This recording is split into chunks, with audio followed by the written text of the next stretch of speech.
So many people are very scared to come to Egypt, but they really shouldn't. Of course, having a military government has some downsides, but generally the country is very safe. Well, unless you're a vlogger. In that case, a random police officer will stop you to randomly ask you if you have a permission to shoot, and you'll get in trouble. Let's say you are a normal tourist and that you will avoid to shoot by mistake photos at governmental buildings and other interesting situations. Oh, somebody throw a Fanta inside. In that case, you are completely safe. Anyway, I came back to Egypt with the idea of shooting a very positive video, because in this country I have amazing friends and most of the people I meet are very nice, but honestly I need to keep being honest to my audience, and not everything is as perfect or as beautiful as they might sell it. Oh, we're good? Where to go? To eat something there. You like some coffee, some drink? No, I cannot. Copyrighted news is there. No. No, don't switch it off. No, don't switch it off. Get other stuff. Look at the menu only. Shut up. You see, he wanted to switch off the music. The majority of the people are incredibly nice, but I don't want to interrupt their business. Let them make money. I know a very cheap place here in downtown, and that's where I usually go. It's not the best quality food, but it's best price for that type of quantities. And there's this one, Akmer Saha, and I think it's a food chain because I see the same type of advertisements in other parts of Cairo. How are you? All good. Well, how do you read this in Arabic? This is beef and chicken pieces and the liver. No, but what is the name written here? Yeah, mixed. Mix. Mix. Okay, let's get the mix. And do you have Cola Zero or Pepsi Light? No diet. No light. No, not salad. Just this one. Seven. Honestly, I'm not the biggest fan of liver, but it is a very popular dish, and it is very healthy, and therefore I'm gonna eat it. And as you can see, the guy recognizes me. 109 is about $2.30. Check this out. With the dish, it will come something that is very nice. Bread in Cairo is 10 times better than in Hurghada. Trust me. As a foreigner, Cairo knows how to make bread. Hurghada, here we go.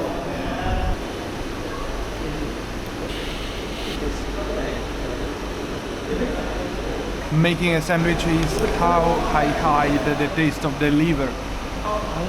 So guys, this place is like a fast food for Egyptian food, and I do appreciate it a lot. In the meantime, prices of hotels here in downtown. Hi, you are. Hi, how are you? In the meantime, prices of hotels here in downtown Cairo have increased a lot.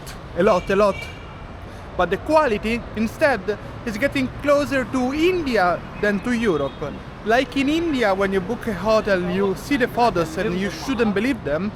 The same from now on it should be happening with Egypt. When you see a photo on a website, the photo might be 10 years old. Do not expect what you see on the photos when you get into hotels. Bread.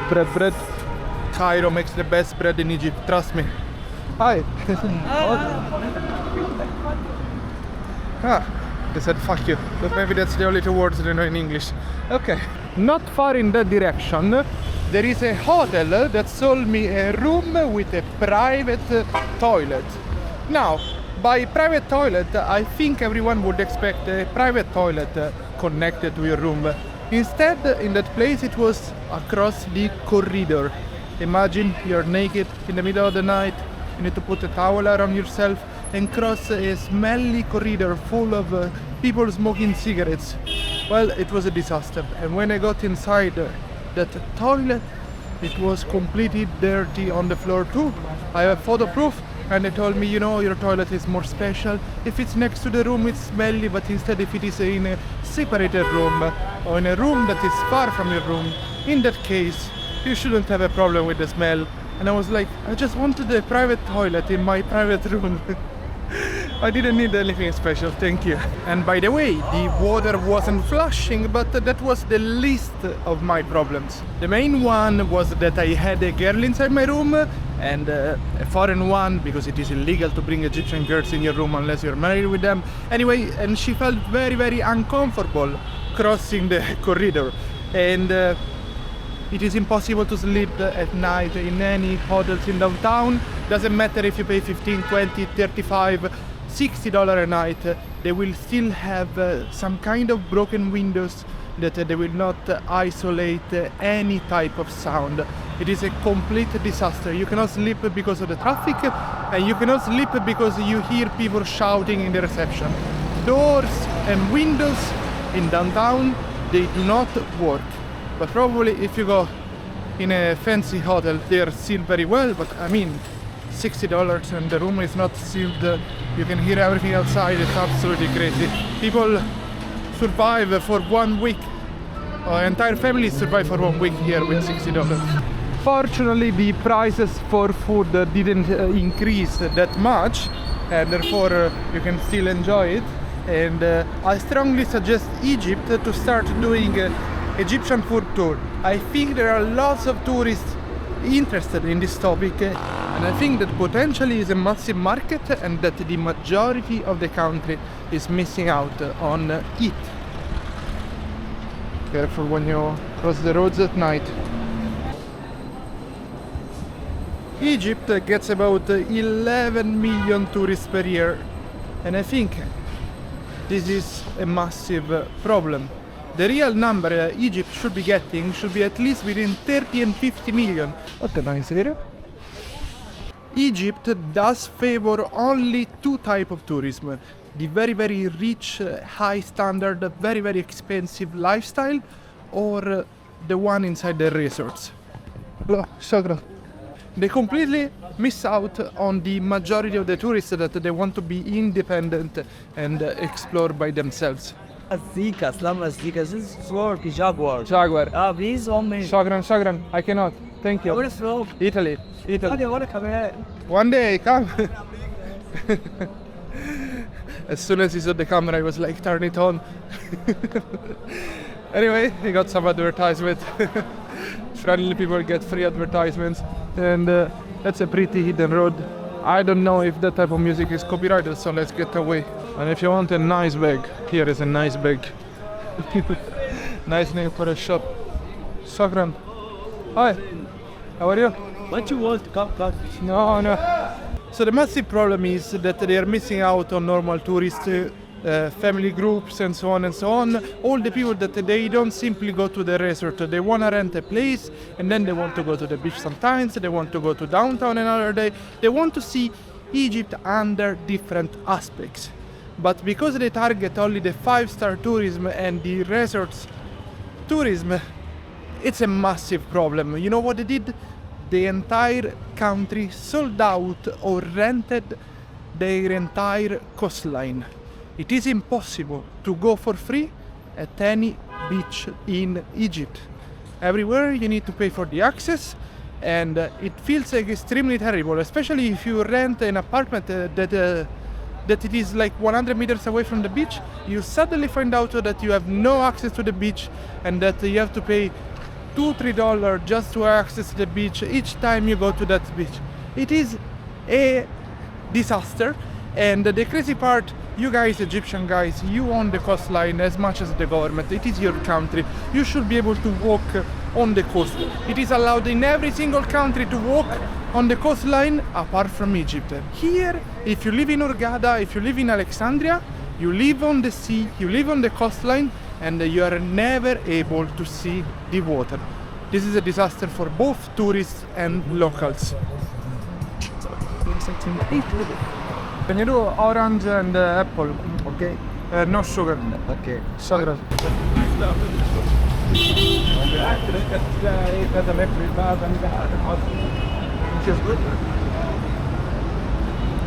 Let's go back to the main topic of this video. Or maybe not. Let's speak about prices. Is the real price 45? I have no clue. What about the pyramids? When you go there or any other museum, there are 3 different prices. One for locals, one for the Middle East, one for the rest of the people. Isn't it crazy that they have 3 different prices? It doesn't make sense. In Italy we have Sunday, first Sunday on the month in Rome, Italy. Every museum is for free for everyone. The other days everyone pays the same. No confusion, no craziness, no people feeling like, oh, you're cheating me. Here instead you always feel that someone is cheating you. That's a disaster for the tourism. People don't want to come in places where they feel cheated.